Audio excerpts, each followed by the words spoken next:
Uber comrades on Patreon supporting this channel. My partner Rosa and Independent Left News. Definitely check out Independent Left News. I thought this was a really interesting idea actually that San Francisco is doing. So you can see the title, link this down below. It's from NBC Bay Area. San Francisco to launch pilot program paying people not to commit crimes. Pretty novel idea. Let's take a listen here and see what they're saying. Senseless violence. Cheryl Davis is executive director of the San Francisco Human Rights Commission. Today, she's explaining plans for a pilot program expected to start next month by identifying first 10 people. It's really going to be a wide range of folks that are either maybe have come through something and been involved in the criminal justice system, as well as people who have maybe been impacted. The Dreamkeeper Fellowship focuses on neighborhoods disproportionately affected by violence to help improve public safety.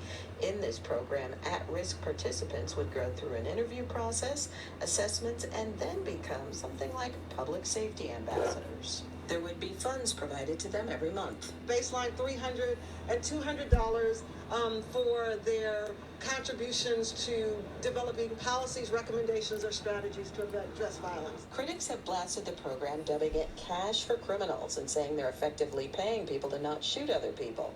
David Muhammad is with the National Institute for Criminal Justice Reform. He says that's not a fair description. A small component of the program is a modest financial stipend, an incentivized stipend that rewards achievement. When individuals who were identified as being at very high risk of gun violence. He says in Richmond, a similar program led to steep declines in gun violence. Paying criminals to not shoot is a enticing headline, but it is a significantly inaccurate description of the program.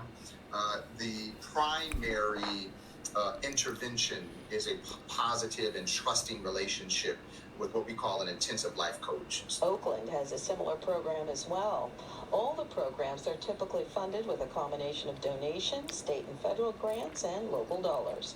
In San Francisco, Christy Smith, NBC Bay Area Thank you, News. Christy. NBC Bay Area News. I think it's an awesome plan and idea.